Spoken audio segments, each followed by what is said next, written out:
Hey there, welcome to Board Game Barrister, our local game shop in Milwaukee, Wisconsin. We are talking Hive Mind today, a game all about that moment where you have the same weird thought as somebody else across the table, and we just finished our first game of this new version of the game. We've loved the game for many, many years. We're going to talk you through everything we love about it. I'm here with my fellow barristers, Gordon, Glenn, Ian, and Elizabeth, all of us today, and before we talk about the game, we're going to talk about how to play the game. Welcome to Hive Mind. This game is all about trying to be part of the hive by thinking as much alike with your fellow players as possible. We're going to choose our pawns to start the game, and we're all going to start up in this huge number 1 at the top of the board. Our goal is not to be the player or players who get kicked off of the 6 and bumped out of the game and out of the hive at the end. To do that, we're going to answer questions, and we're going to try to make our answers the same as everybody else's. So the active player is going to start us off by rolling the die.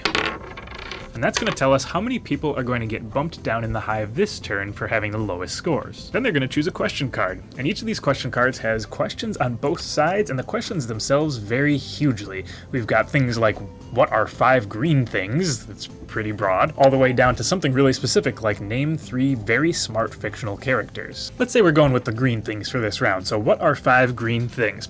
The obvious 2 to me feel like money and grass, so I'm going to start with those. And I'm sure there's tons of obvious ones, but we've only got 2 minutes to write, and I couldn't think of any, so I also am writing spinach, Oscar the Grouch, and green M&Ms. Why not? Once everyone's written their answers, we're going to go around the circle, and everyone's going to announce all the answers they have that haven't been said already. If somebody says an answer that you have written down as well, you raise your hand, and everybody who wrote that answer scores points based on how many people said it. So if I wrote money, and 3 other people wrote money, then I'd score 1 point for myself, and 1 point for each of those 3 other people for a total of 4. At the end of the round, we're going to tally up the number of points we scored for only the question for this round, and then we're going to look at that die result again, in this case 2, so we're going to look at the 2 lowest scores. Everyone who had those 2 lowest scores is going to get bumped 1 level down in the hive. That could be more than 2 people if some people were tied for the lowest. We'll keep on going, answering more questions, bumping people down in the hive, until inevitably somebody ends up down at the 6. If somebody ever gets bumped off of that 6, they're our loser for this game, and we're just going to have to push everybody back up to that 1 and start again.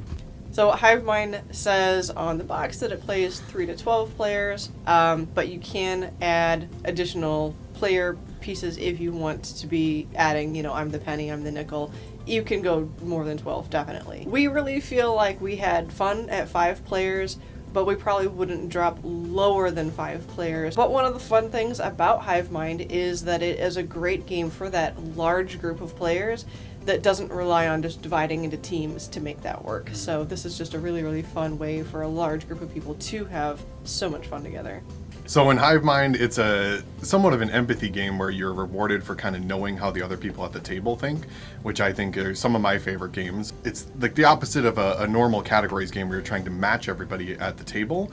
But what I think is really fun for me is on most of the cards, I'll write a couple answers that match everybody, and then I'll put a weird one-off answer in there that I think is a niche thing that maybe one of the other people or some of the other people at the table know. And then you get this really fun, funny inside joke moment that is easily the best part of the game. Me and Andy picked Flight of the Conchords for New Zealand together, and I mean, that's such a niche thing, and when we picked it, it feels so good to know, yeah, Hive Mind. Yeah. All right, Flight of the Conchords. Yes! Hey-o, hell yeah! Points. Let's go, dude! Hive Mind!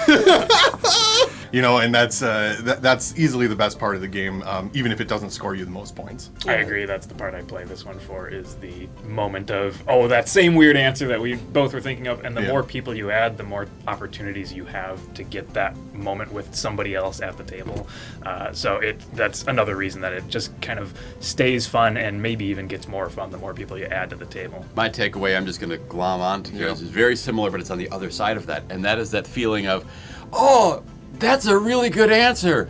No one else has it, but really good answer. So I love that feeling of, you still get to feel good from having your interesting, creative, oddball response that no one else matches. Yeah. What are 3 things people do in a booth? Phone calls. Yeah. Yep. Make a call. Sell tickets.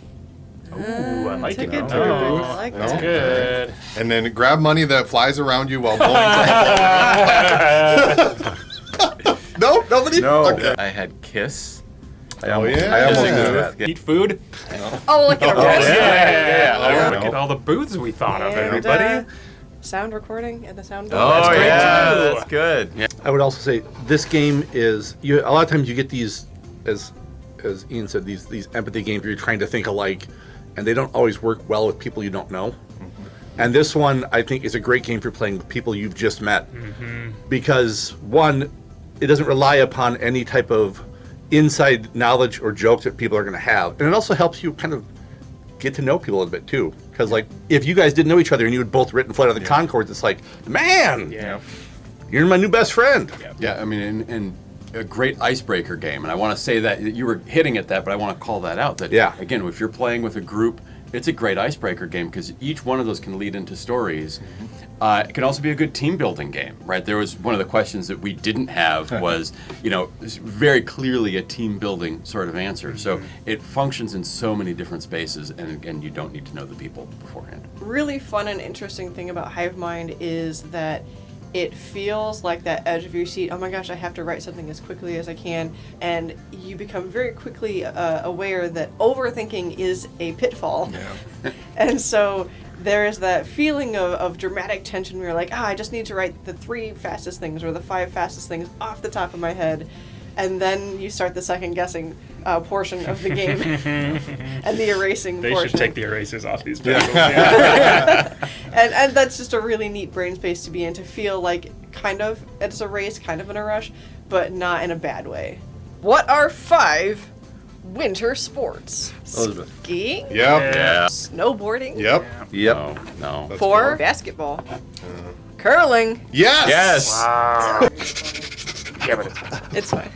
He's only taking I want to be a brush guy for curling. Like, that's the coolest thing ever. You can pretty much Stop. Like, it's like ridiculous. it's really good. It really is. We also haven't mentioned yet the amount of content that's in the game, too. There are a boatload of cards. Each card has 6 pre-written answers, plus choose your own as an option.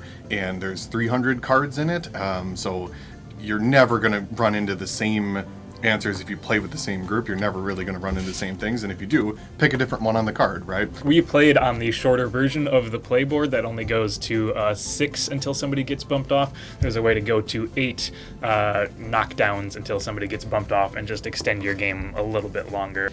Well, that about does it for Hive Mind. Thank you so much for joining us while we played. We had a great time with it, as we always do, and we hope you had a fun time watching, and the game looked fun to you as well.